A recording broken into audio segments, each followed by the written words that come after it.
Welcome, Geneva. So welcome to this afternoon's big issue debate on cybersecurity, catching the bad guys. This, without any doubt, is going to be a thought-provoking discussion. Cyber attacks have been increasing in number and complexity throughout every industry. The threats are more sophisticated than ever, with highly organized and highly trained cybercriminals become increasingly diligent in their work. It is vital that we as a community learn from each and every case, not only to prevent repeat attacks, but to catch the criminals. With all the elements of financial services under threat, what practical and strategic approaches should financial institutions pursue to protect themselves and their clients? With me here today is a distinguished team of cyber professionals. Firstly, I'd like to introduce Marco Gurki. Marco is an international expert in the field of cybersecurity and cybercrime, and for more than a decade has advised governments and international organizations on those matters. He is the director of the Cybercrime Research Institute, an independent global think tank on dealing with the legal aspects of cybercrime and cybersecurity. Following Marco's keynote is I'll invite Catherine Latrante to join me on stage to moderate our panel discussion with a number of very other cyber professionals and representatives covering the regulatory, banking, and crime investigation side. Catherine is the executive director of the MSFS Cybersecurity Project and professor at Georgetown University, where she focuses on the role of international and domestic law in recent and upcoming developments in cyber technology and cyber threats. Please welcome me in joining Marco to the stage.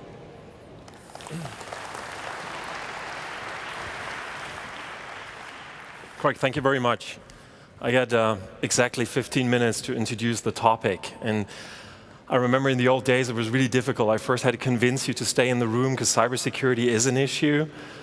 Yesterday was, for those of you who followed the presidential debate, it made it up to the presidential debate as topic number 2.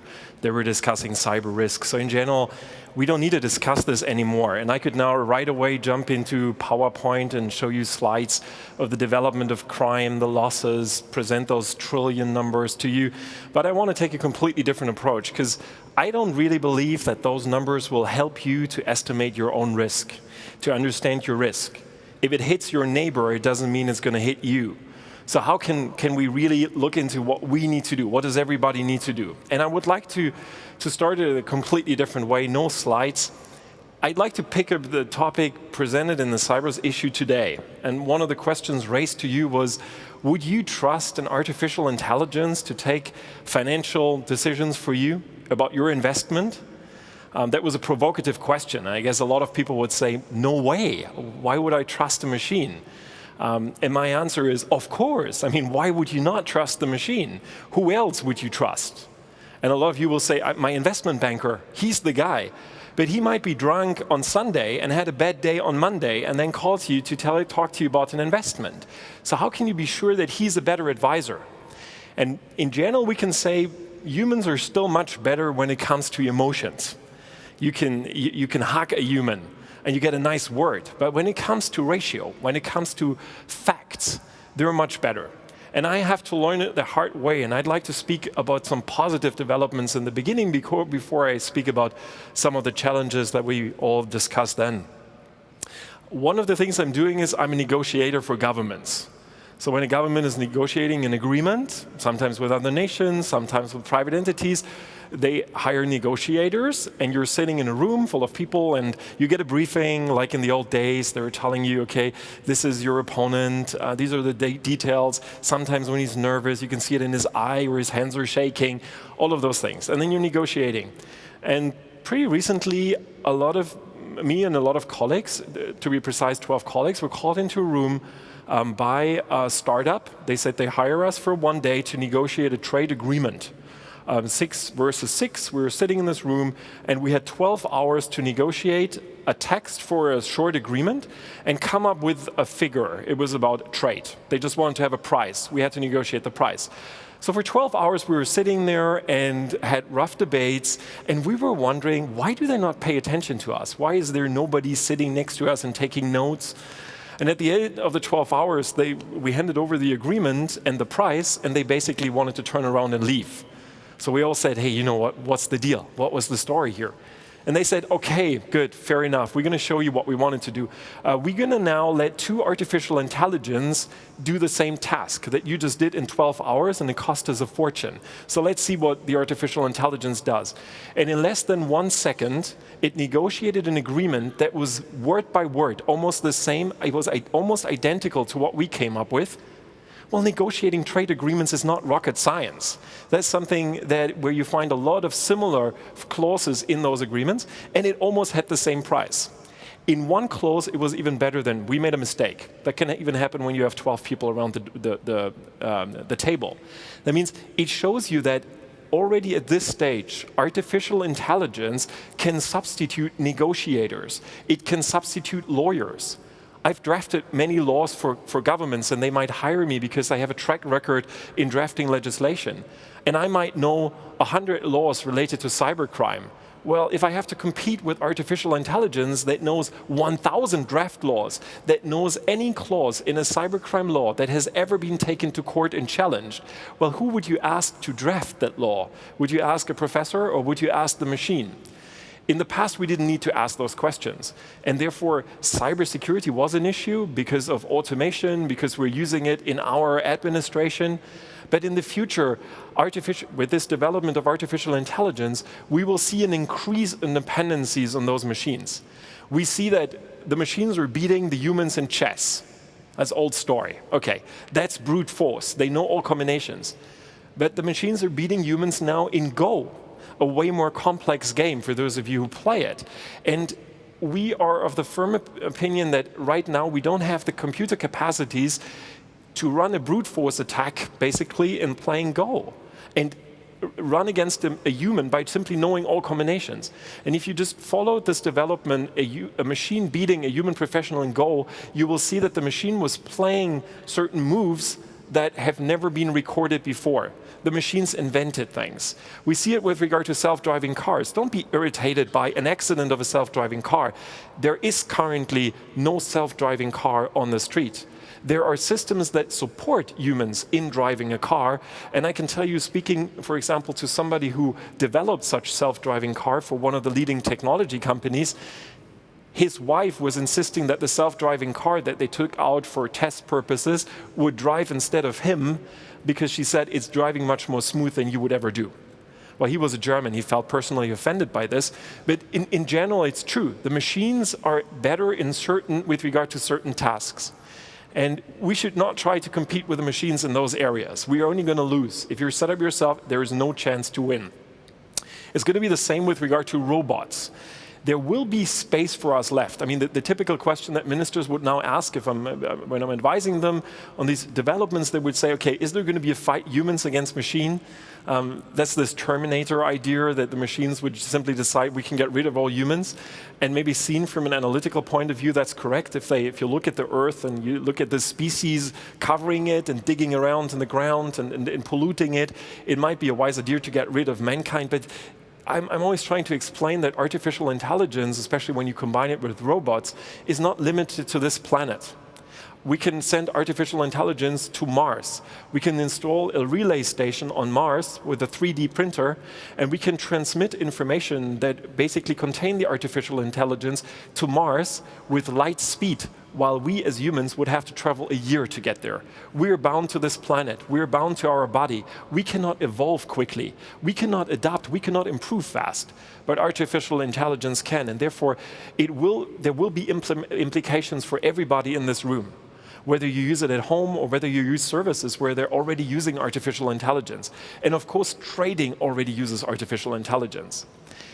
The main issue that I see, and this is now relating us to cybersecurity, the main challenge for us in the future, I see that machines will suggest solutions that are based on analysis that is so complex that we will not be able to go through it in a lifetime. They will be able to come up with formulas that we are probably unable to verify, at least, or it would take us a year or two. What if the artificial intelligence one day tells us, you know what?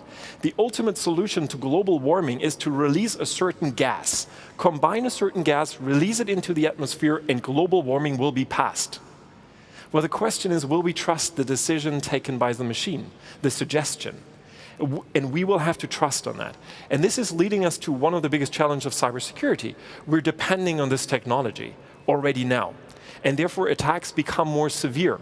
In the old days when we had redundancies in the real world, when a factory would work without a computer system, it was easy. But today, the reason why we're discussing this here is because the entire financial industry is obviously depending on their systems, on computer technology.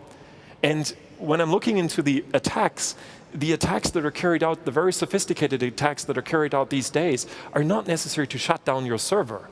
That's a very brutal attack that you immediately recognize. You see, my server doesn't work anymore. No, it's the manipulation of financial documents that is going on for a year before the offenders are telling you, by the way, we modified a lot of your data, the oldest backup we've just overwritten, and now either you pay or you have a real problem because none of your data is accurate anymore. We see attacks where people are extracting data. So data breaches, which is basically not even a theft because you still have the data, but somebody made a copy of it, become a core issue because your entire industry is based on trust and on confidentiality. Okay, when you're looking into Asia and Europe, when you're looking into the US and Europe, you will see that we're dealing with this topic in a different way. We were waiting for crime waves to come from the United States via Europe to Asia. That was the old days. I've been to the Pacific a few years ago when they had their first skimming attack where an ATM was modified. We were dealing with this for years and years and years in the US and in Europe. When it comes to the way how CEOs of large enterprises are dealing with this topic, new technology as well as the risk, we see that there are major differences between, I just take the US and Europe. I've recently been with two CEOs of large enterprises, and they wanted to have a discussion, one European and one American. And we put them in a room, we were discussing, and we were supposed to challenge them. And I challenged them with an example. I told them there are 100 balloons in a room. 99 of them have something in common, they're just ordinary. One of them is special. It will just be a super balloon. It will reach the atmosphere that the others won't reach. How do you find out which one is the one? And the European said, he was an engineer by training, he said, well, I would analyze them. 99 are different. I would find all kind of parameters to measure them, weight, whatever, and then I would find the right one. And he was explaining for 10 minutes. The American colleague said, I would open the window, throw them all out, and the one will race, and then I will know which one it is. This is an approach that we see there very often also with regard to technology to protect you. Because artificial intelligence can not only be used to attack you, and it will be used to have different attacks. The attacks will be more sophisticated. When the criminals are using artificial intelligence, you can also use it in defense. But now the important point kicks in. What does it mean for you? And I would love to tell you I have the ultimate solution for you, but what kind of advisor would I be if I, without knowing you and knowing your company, would give you an advice? So the point is that you have to go through an individual risk assessment. You need to analyze how big is the risk for me. And that requires that you're really going through the parameters, that you're understanding what will it mean to my customers if I have to tell them, dear customers, we had a data breach, your data is gone. What does it mean to your employees if you have to tell them, sorry, we had a data breach and all the HR data, including your personal medical files, are all gone. They're in the hand of criminals now. What does it mean for your negotiation of salaries when all the data, all the contracts of your employees are gone and, for example, female employees find out we're not equally paid? We now see the contracts of our male colleagues that are paid well better. So all of these things you need to do an individual risk assessment. And then the next thing you need to do is you need to prepare for a crisis situation. You can't do this in theory. I've been in board meetings scheduled at 10 o'clock on Monday where they would say, okay, let's discuss in a table desk exercise a cyber attack. Okay, we're under attack. CEO, what would you do now? And he would eat a cookie and drink a coffee and explain what he would do. Well, I'm not really into the military, but I was working a lot with the military, and what they're doing is wargaming. They're trying to put the people in a real situation, in a simulated situation, but that feels like real, and then they're going to try it. And if you put a CEO and his crisis management team in a room, cool down the temperature, and then start to attack them in a way that they would have to take decisions in a short period of time based on not that good fact basis, well, then you realize that under stress they act differently. You can see how the language changes from shutting down server A now, which is very precise, to do whatever is in the interest of our company. That is not precise and leads to confusion, has the potential to lead to confusion. Now, my last point is on cooperation, on collaboration. I believe that this is really necessary, and I believe that this industry, the financial industry, is lacking of this cooperation. I know that you are very keen on protecting information, on confidentiality, and I think it's absolutely key. But there is a huge difference between protecting your customers, protecting the information of your customers and not sharing it with the competitors, compared to sharing information with competitors about attacks. You can share on Monday at 8 o'clock, we were attacked, our web server was attacked, and the offenders used the following method. Why would you share this information with your competitor? I can tell you, because the same offenders, and we have Rob here from Europol, he will be able to elaborate much more in this, but the same offenders will use the same method to attack a competitor on Tuesday, the next one on Wednesday, and then on Thursday. Now, if you share this with your competitors, they can protect themselves against this kind of attack. And if they are under attack and share with you, you have the chance to do the same. So I believe that up to a certain degree it is possible and that the industry needs to do this. But one thing, and this is maybe my most important message, we need to move away from the idea that we can prevent all kind of attacks. There is the idea, this whole title is catching the bad guys. We have to get rid of the idea that we will be able to catch all the bad guys. You have to accept that you will be victim of a crime, and you have to have a response strategy. And if you come to the conclusion that you say, yes, I accept that I might be victim of a crime, well, then you can start discussing about, good, then I need to detect it. I need to find the bad guys in my network, because if I'm sure I can prevent it, you don't need to look for them. So we have people out there that are flying in the dark. They're of the firm belief, because they have a firewall and an antivirus software, they're safe. So looking for them is something which is really helpful. And the next thing is you need to have a recovery strategy. What happens if it hits me bad? I need to get up again. And with this, I would like to conclude my opening. Thank you very much.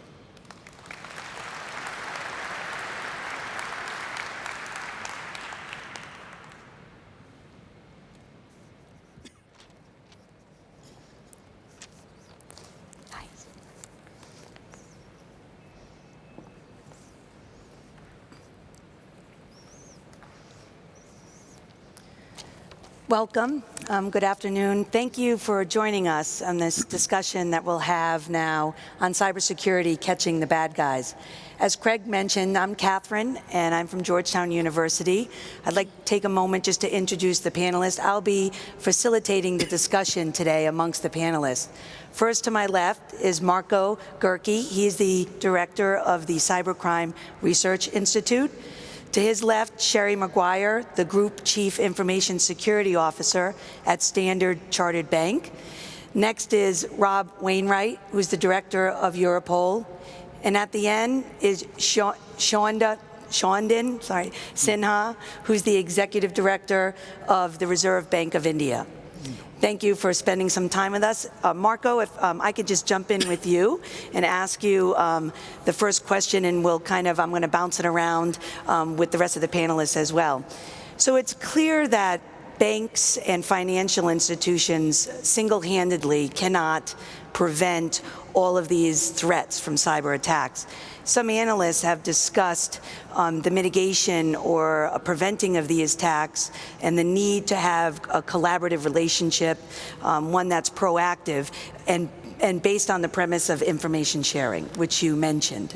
Can you give us some thought? I know you're advising many banks as to how you advise them in the context of establishing these relationships, and what are we talking about when we're speaking about information sharing as a key potential solution to prevent the attacks? Good point. So I think we have to agree that neither the industry can single-handedly solve the problem, nor the police can single-handedly solve the problem. So we have to find a mixed solution where we have to self-protection measures, as well as hoping that law enforcement will be able to step in. But that, first of all, requires that you have collaboration with law enforcement. And I think that's something that many have forgotten about. So I've been personally advising banks where the CEO told me, we have an incident, I want you to please check if we're really handling it carefully enough, and then I went level below the board, and the people told me there is no incident. And only when I told them, I know there is one because the CEO just told me, they confirmed internally that they have something. So speaking to law enforcement is, I think, the one thing that needs to be dealt with, and this is something that requires rules and procedures already.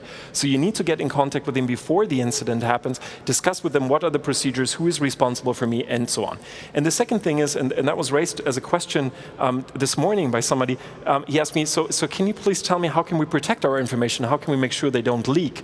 So when you're sharing information among industry players, it's very important that you have an agreement in place, that you're discussing, okay, what are the requirements? Who will get to see this? How do we protect the information technically? And who will have access to this information? And what happens, like contractual penalties, if they would leak into public? So I think we need to work on those rules. Partly they exist. I was chairman of a working group that developed guidelines for the cooperation of law enforcement and the industry for the Council of Europe many years ago. They are not really widely applied, but we have those rules set and they just need to be implemented. And last comment, there are industries that have taken into account these things and they have moved forwards. The retail industry in the US was badly hit several times in the last years.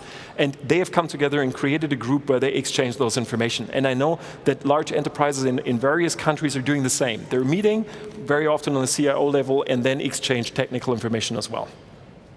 Thank you. Shandon, can you speak a little bit about how banks in India are setting up and establishing the information sharing relationships? Sure. At the outset, I'll agree with Marco that information sharing is a critical resource for both preventing and responding to cyber threats. In India, the information sharing started out with the formation of a CISO forum in 2010. Then in 2014, it got somewhat institutionalized with the formation of the first ISAC in India for the banking industry. For strategic reasons, this particular forum was created in our Institute for Development and Research in Banking, which was also supporting the CISO forum. So that's where it was housed. But for reasons which were, I would say conventional wisdom at that point of time, the sharing was still voluntary. So at this point of time, it's difficult to assess the efficacy of that.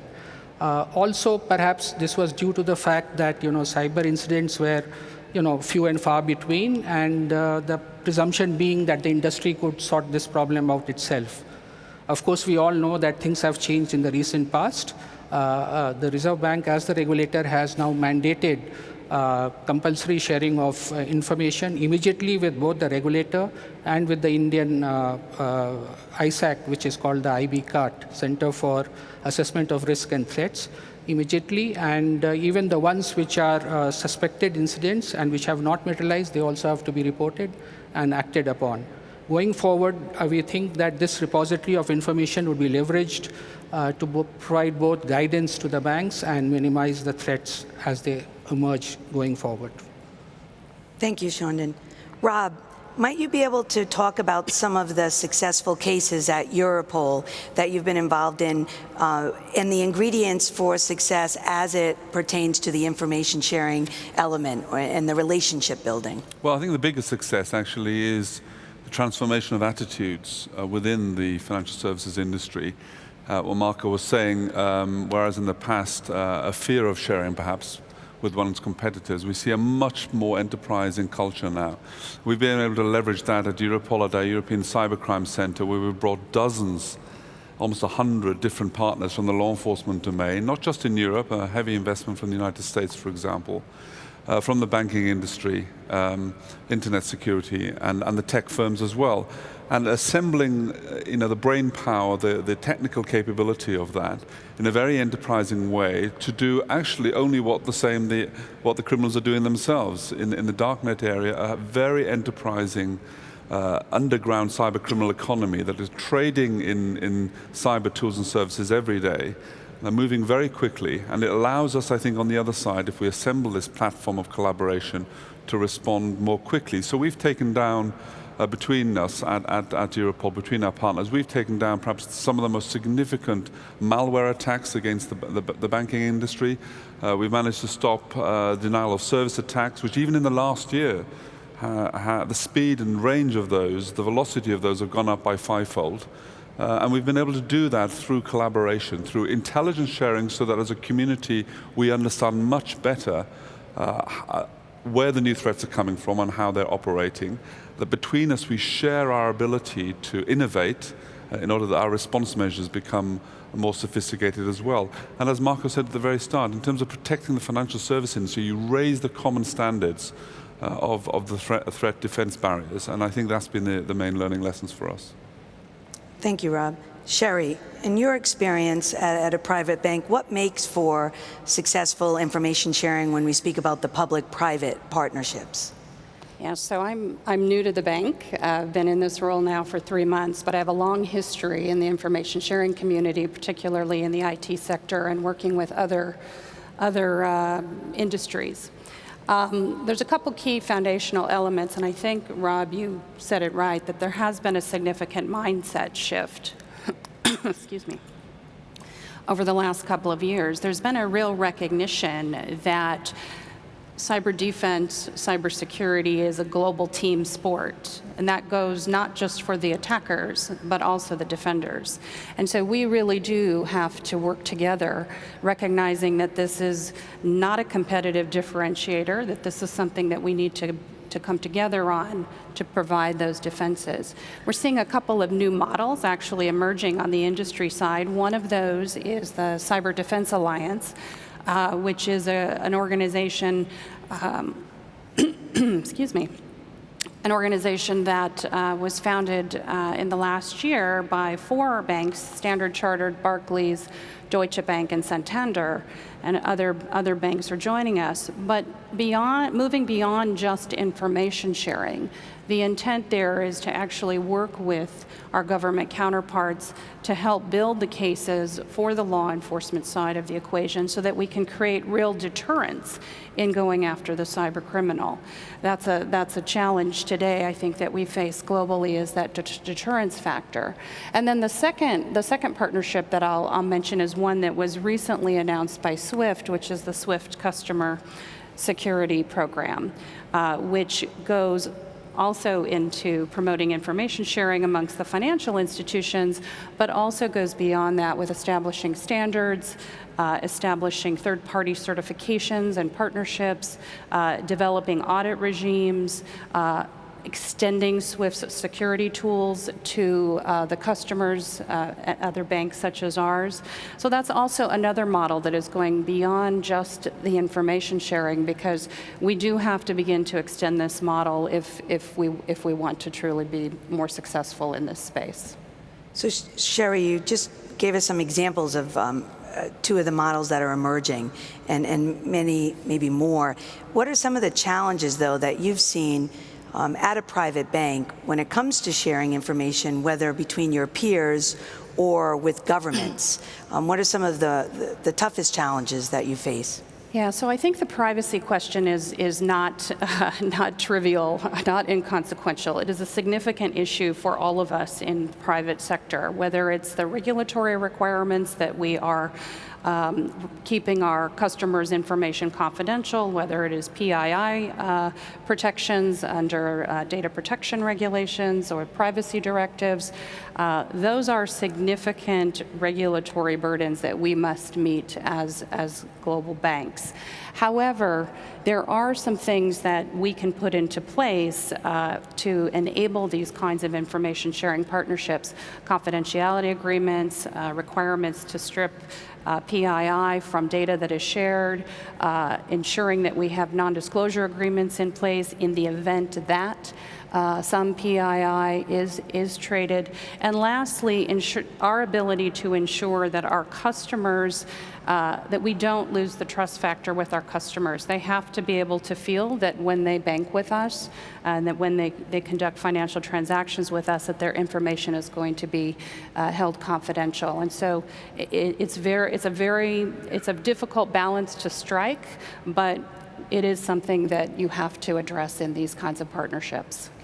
Rob, from a law enforcement perspective, that involves a lot of even cross-jurisdictional boundaries of states sharing of information, what are some of the challenges that specifically Europol kind of comes to face when it comes to the need to share information in your investigations? Well, I think the sharing of intelligence between police agencies across border is fairly robust now and mature, certainly in a European and transatlantic environment across the community and working with the tech industry and financial services. It's getting better, as I said earlier as well. But what we observe within that industry, within the financial services industry, are still relatively low levels of digital hygiene. One of the striking observations that we are continuing to make at Europol is the recycling of pretty old cyber tools and services that should have been patched up in most business areas and haven't been. So I think there are some even basic technical things that are not being done in every sector, and including in this sector. I think standards of awareness amongst the staff, again in the financial services industry, are very, very important, and this goes right up to the very top. One of the most important developments of the cybercrime threat, even in the last year, is something called CEO fraud, which is the social engineering of the boss himself or herself, the mimicking of them and their account in order to fraudulently instruct a bank transfer payment, for example. And a lot of research by the bad guys into mimicking exactly that account and that person. And it's in such a convincing way that it's quickly become a very, very important threat. And so I think it is about leadership from the very top, certainly, and we've talked a lot about that in recent years, levels of awareness and a general understanding, again, going back to the point that this is, as Sherry put it, a sort of a global team enterprise.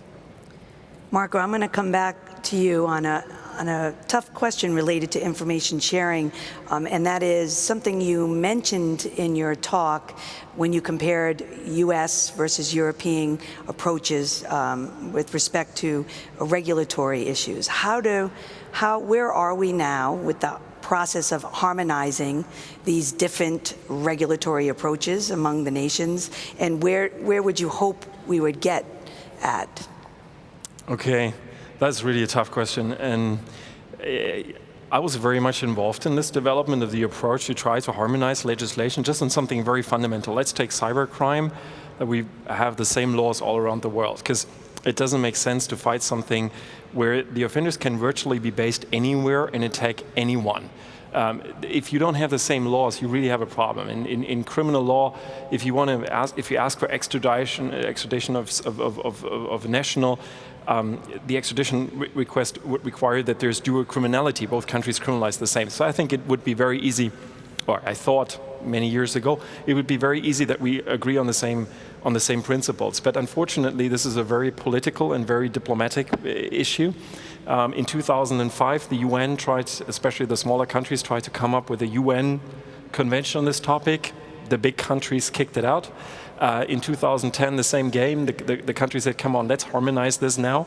And the European countries were in the forefront of those who said, hey, we have a European convention. Why don't you African countries and Latin American countries and everybody, why don't you sign up to our European convention?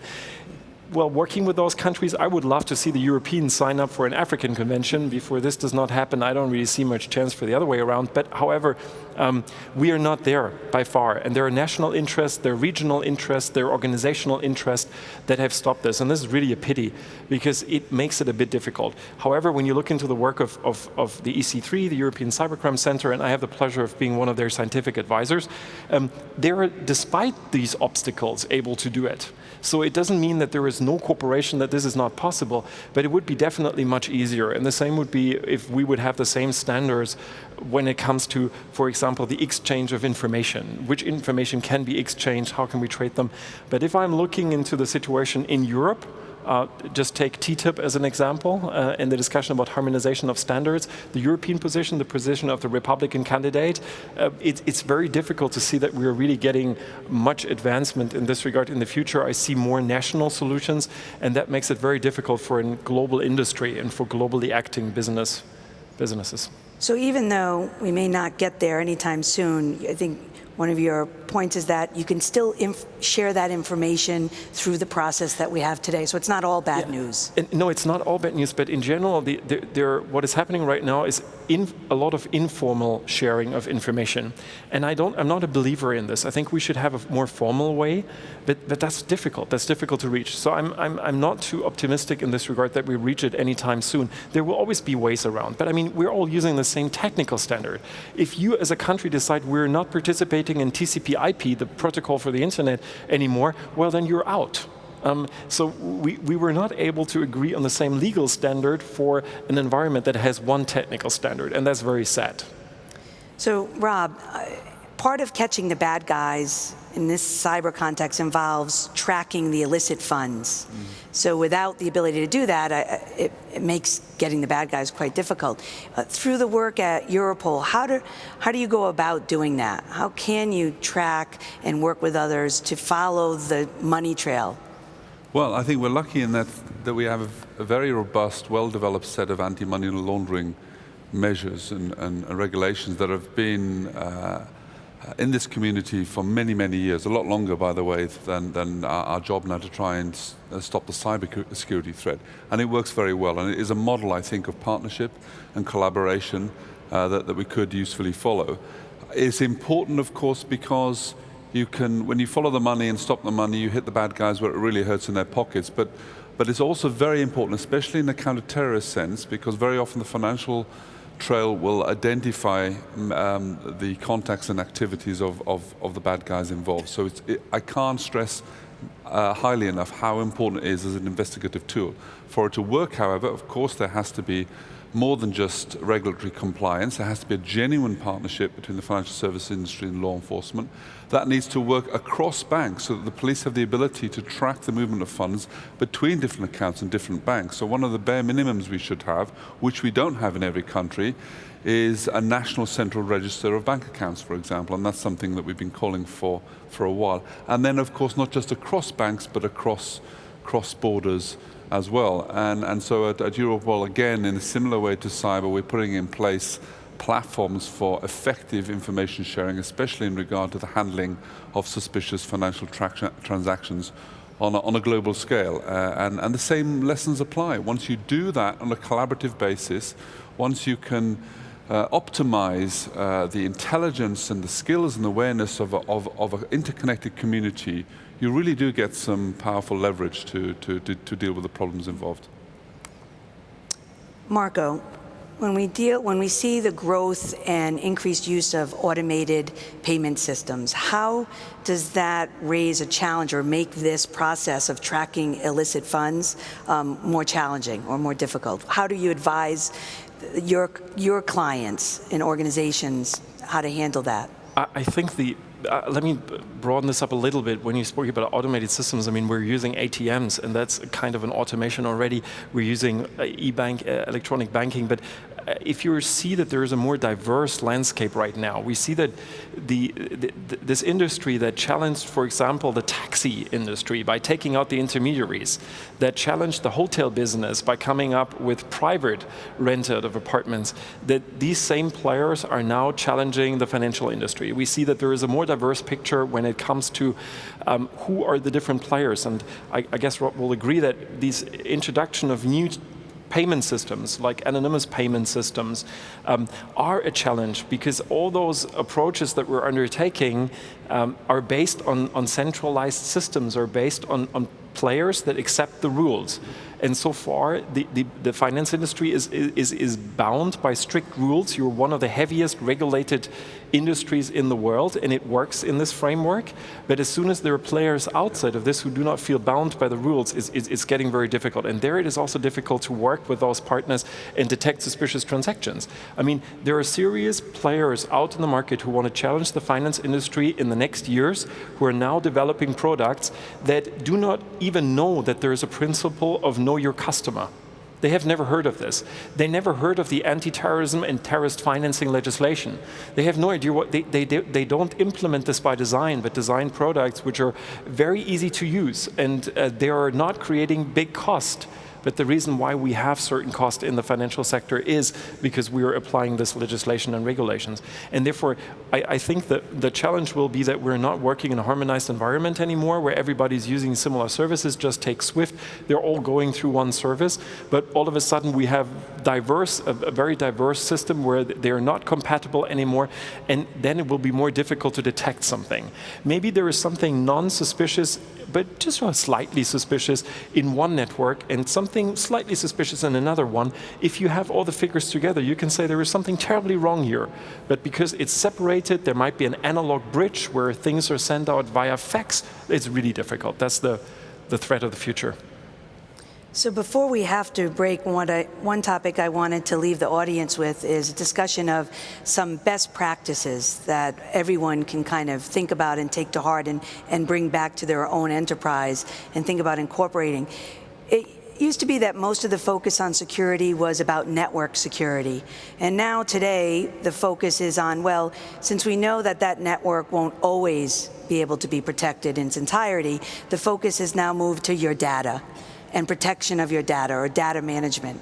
So thinking about some of the best practices, Shondin, if you can start talking about what at your bank, the Reserve Bank of India, what are some of the things or ways in which you're working to implement some procedures to protect your own systems and your data of the bank? Sure. Good data management practices are critical for preventing data breaches, which of course can prove very costly for banks, as also create a situation of financial instability. So it can, at some point of time go that far.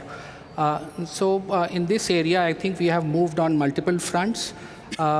Firstly, I think the Reserve Bank, as the regulator of banks, has issued new cybersecurity guidelines just in June 2016, which focuses on various areas, which include also board-level responsibility, information sharing, cyber hygiene, self-assessments, and prompt remedial measures to be taken, and all. Apart from that, I think the industry itself has collaborated, and they have come out with a cybersecurity checklist against which they can benchmark themselves. But that not being enough, on the supervisory side, the Reserve Bank of India has also created an IT examination and a cybersecurity cell, which is staffed internally, but it is supported in a sense that it gets advice from external experts, because this is not an area where we have our own expertise. That seems to be working well. A few pilots have already been done on banks, and by 2018, we expect all banks to be covered under this particular examination. Then for a medium-term capacity building, the Reserve Bank itself has created a new subsidiary, which is a 100% owned subsidiary, which will focus on IT examination of banks and cybersecurity. This we did because we realized that it was not possible to do it within the bank, given the constraints on salaries and things like that. So this is something they would be hiring the best from the market, and they would actually, in say the years to come, it's already been incorporated this year. By next year, it would be up and operational in a fully fledged form.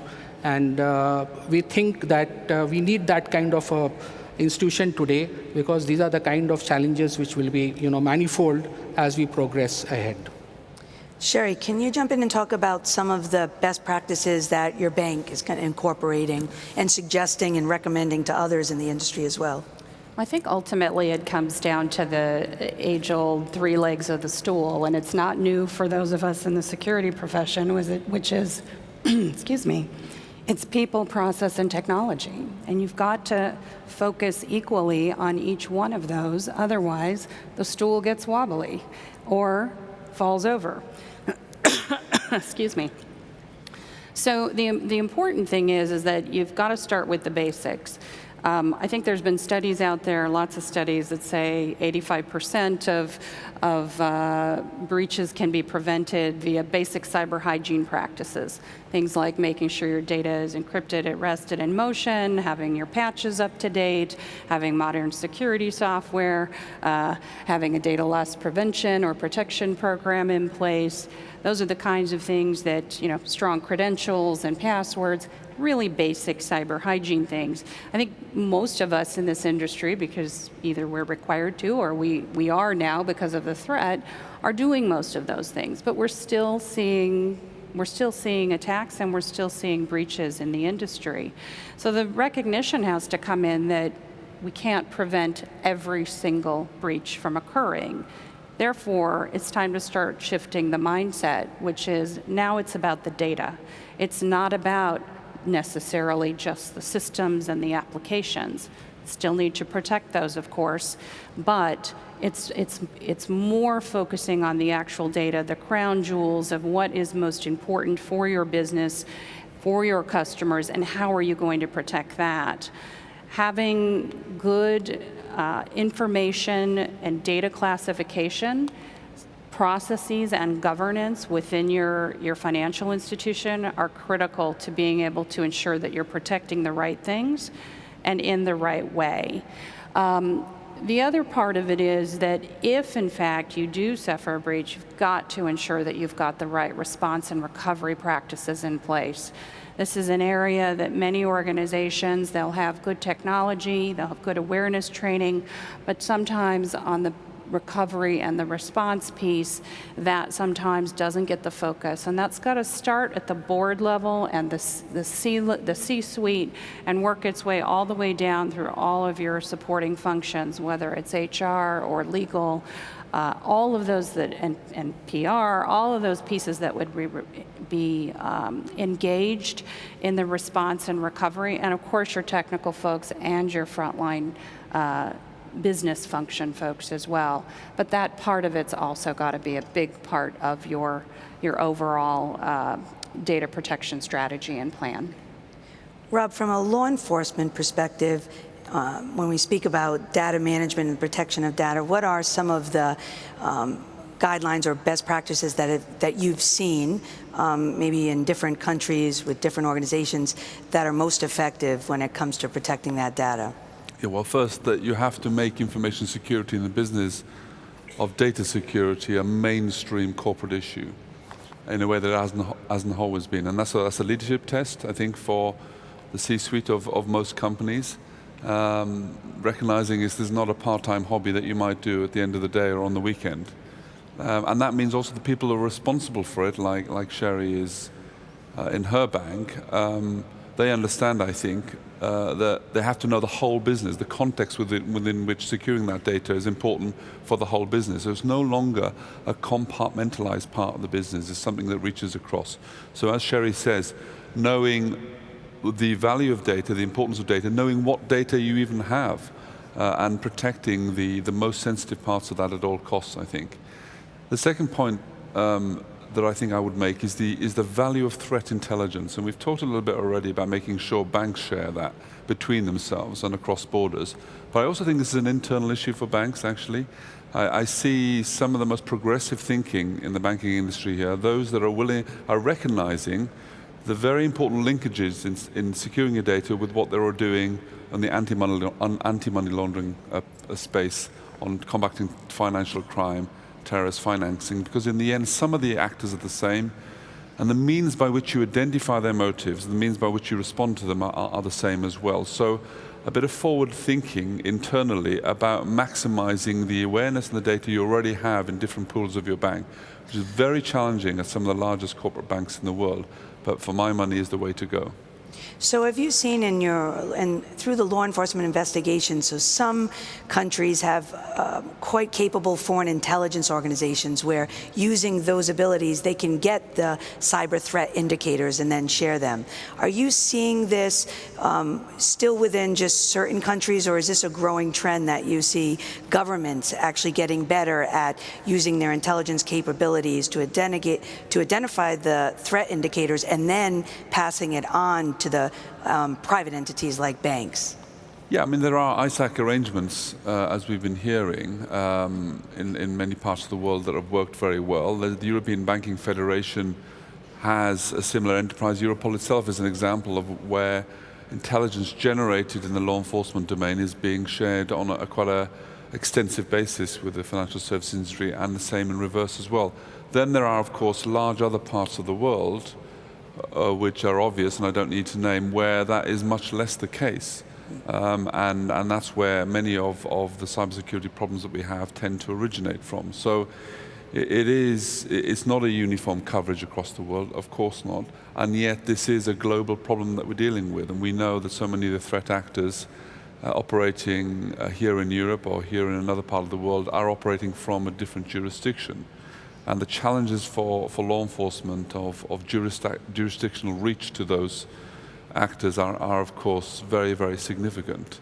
But it's something that's still developing, I think is fair to say, Catherine. Marco, I think I'm going to give you the last word. When you go about advising boards, corporate boards, about risk management, what is it, the top priorities that you tell them must be done if they're going to be serious about conducting risk management within their business? I think the only way you get their attention in general is to show them that they're going to be made accountable for what they're doing or not doing, for their emissions. And the fact that the Target CEO lost his job, the fact that members of the C-suite are now more frequently losing their job after a cyber attack, and it can be what Rob mentioned before, this sophisticated social engineering with regard to the members of the board or with regard to people that seem to get an advice from the board. They are made accountable if they don't implement risk management. And we've seen that this was a topic that was completely disconnected from the board for a long period of time. It was a technical issue. And I was just listening to the debate about data management. If a company says, hey, we're planning to introduce data management, what should we do? I'm really scared, because data management, that's the old days. That's like protecting your network. That's not any different. That's you're protecting what is in your network. What many of those industries are lacking of is management quality when it comes to decision-making processes. You will not leave it with a system administrator to take fundamental decisions when you're under cyber attack. I give you a very simple example. There is somebody who is coming up and says, hey, you know what? I've messed around with your client database. Forget about backups. They're all messed up as well. So you have a major problem now. Pay $3 million. Within 15 minutes, you won't ask, hey, system administrator, can you come up, please, leave your stuff there and just tell me what shall I do? You have to have a basic understanding. What are my options now? How can I verify if this is real or if it is just fiction? How do I negotiate? Which are my internal resources? What are my external resources? And my experience is really, and that would be my advice to everybody here in the room, go and put them under pressure. Put them there in the seat and go through realistic attacks against your company and see if they have a solution for this. And in general, when I'm talking to boards, and that's actually not any different when I'm talking to cabinets, so the public side, when you ask them, did you prepare for this kind of attack, which is highly realistic and happened to other nations or happened to competitors, a lot of them said, oh no, we never thought about this. We have no clue. And I believe that it would be wonderful if everybody here mentioned the C-suite and the C-suite involvement, and you mentioned it several times, but we're not there necessary. The C-suite is still kept out of a lot of things, or, that's the worst thing, they're claiming responsible when they have never ever been really involved in a crisis management. All of a sudden, a CEO would say, I want to see the press release before it's out. I had one of the cases where it took them 5 days to agree on a press release. I mean, these are all questions that need to be solved. How do we deal with the press? Are we going to have a salami tactic where we're going to say we only disclose what is anywhere known?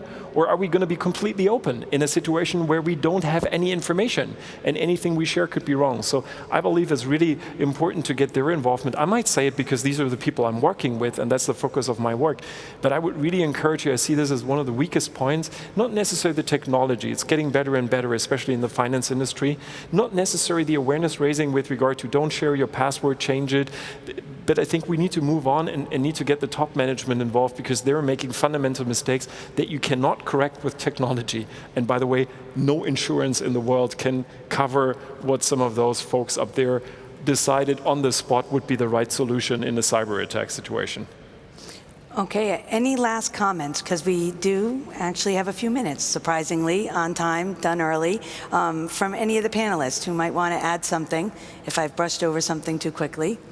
I would just follow on to reiterate, which I think most of us have said, is that this really is another risk to the business, and it needs to be treated just in the same light as other business risks are.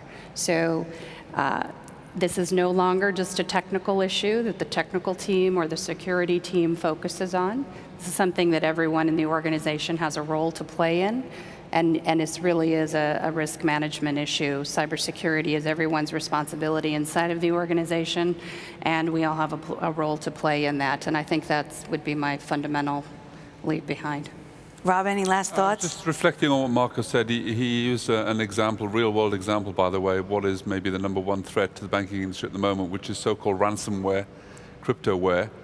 And that's a very good example of what should be absolutely a top-level CEO level response decision, because it runs across ethical grounds, amongst anything, about protecting the reputation of the bank as well. Do you pay or do you not pay that $3 million? Now, if you pay, you run the risk that they'll not do what they promised, because you don't know who you're dealing with anyway, and they'll ask you for another $5 million. If you do pay, you might be committing a criminal offense. If you don't pay, then you don't get your data back. So what do you do? I mean, it's a very good question, a very good example, and I'm telling you, it is not an unusual example. The #1 threat right now, and a very, a test, I think, a leadership test, almost by designing a training exercise, actually, a leadership test of how capable and well-informed the leadership board of a major financial service organization would be these days. Shondin, do you want to? Yeah, no, I would endorse what Sherry has said, because we are also telling our banks that it's an inherent risk, just like your credit risk, market risk, op risk. So, it's time to, treat it like that, and therefore, there will be ways of overcoming it or minimizing it. So that's the message, really. Well, I'd like to take this time then to thank you all for participating in the discussion of one that these issues will not go away anytime soon. So takeaways, think about, and hopefully we can make some improvement on the challenges. So thank you for joining us.